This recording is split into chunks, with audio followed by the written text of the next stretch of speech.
The music in video games is most often used to make the player feel a certain way, whether it be loud, bombastic soundtracks from first-person shooters like in Doom 2016, or even more relaxing and chilling beats similar to the music in Celeste. But the VR hit Beat Saber goes for one specific emotion, and is to let the player feel powerful as they grow. So a little background, my brother, also AndyBTTF, has a Vive, and Beat Saber was by far the best game I was able to play.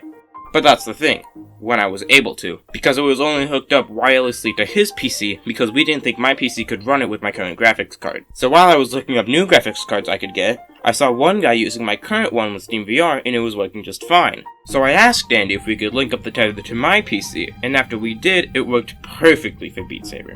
Now for those who live under a rock, Beat Saber is a VR rhythm game where the player has two laser swords and slices through the boxes that correspond to each saber's color, and each slice matches the beat of the song. It's very similar to games like Dance Dance Revolution, but of course in that game you're using your feet. And oh boy is it hard. Oh. I don't remember. This game can get so intense that some of the later difficulties are so hard I either can't move fast enough to hit them all, or they don't flow into each other in a way I understand, and I end up in disbelief when I fail. And it doesn't help that my graphics card makes me confused as to whether it was even my fault or if it was due to lag. So yeah, the game's hard. Now it has 5 difficulties: easy, normal, hard, expert, and expert plus, and the difficulty curve is so sudden when you get to both expert modes. And expert plus is, well, I've only finished about 5 songs on it, and it is near impossible sometimes. And when you do beat a tough song you've been stuck on for ages, you feel like you can't get any better. But you do, and you keep improving, and keep getting better, and it's all the more satisfying after beating something you never thought you could do before, over and over again, for so many songs. And that way that you never stop improving is truly an amazing experience. Although if you do struggle a bit, the game does make up for this with its assist options for those who are struggling, such as a no-fail or slowing down the song, and they are pretty helpful for looking ahead in a difficult song or to practice a certain segment. But also speaking of options, you can also play certain songs with other modes, such as just with one saber, and it's so satisfying the way that they all flow together. I just wish that there were more songs with this mode, and that the ones that we do have were just a bit more fast. You can also choose to disable the arrows so that you only need to focus on the colors, and it's really hard, mainly because you don't have to focus on the side of the cubes on in normal mode all that much, but now it's where all the difficulty comes from. But by far, some of the most intense content in this game isn't even in the base game.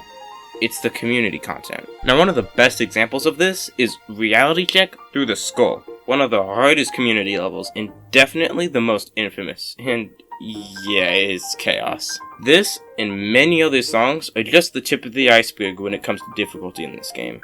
But also, while writing this script, Beat Saber released an update after the Game Awards that adds 360 degree and 90 degree songs.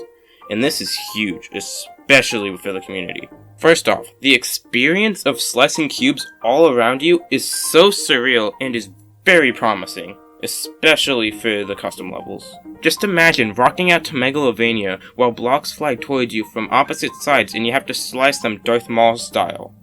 And that thought really excites me. Anyway, back to the normal script. I really do feel like Beat Saber is a great step forward for VR as a whole, especially when it comes to what VR games can be. Beat Saber is a polished game, and many other VR games either aren't polished that much, or are just ported from a normal PC experience. It also has lots of future potential, especially when it comes to sponsored music tracks and other updates like the 360 degree levels. And as for the music packs, they've already gotten artists like Panic at the Disco and Imagine Dragons, so you know they're gonna be getting more on there. Now if this video is on schedule for Christmas, you might have gotten a headset, or you might already have one. So a few songs that I would recommend are any Undertale and Deltarune songs. They just play really well for some reason, and they're some of the best that I've played. Also Mr. Blue Sky, Confronting Myself from Celeste, and Ain't Got Rhythm. And yes, I mean the one from Phineas and Ferb. So overall, if you or someone you know has or is getting a VR headset, I recommend Beat Saber as one of the first games you should play. Not only is the game polished and a very unique experience, but just the sheer amount of content just keeps growing and expanding, and an endless amount of songs keeps going to just keep on playing. And the endless skill ceiling always brings you back for more. So Beat Saber is personally one of my favorite games of all time, alongside Celeste and Breath of the Wild. It's good to see a VR game do so well with it just somewhat recently becoming mainstream, and it gets me excited for future VR games, especially when it comes to Half-Life Alyx, and I just can't wait to see more out of what VR can be.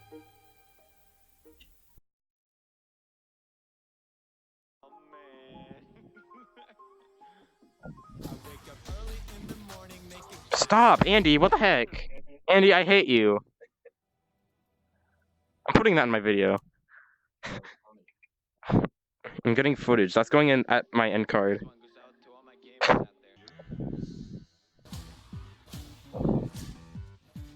Oh, that's why I'm doing so bad. The blades got swapped or something.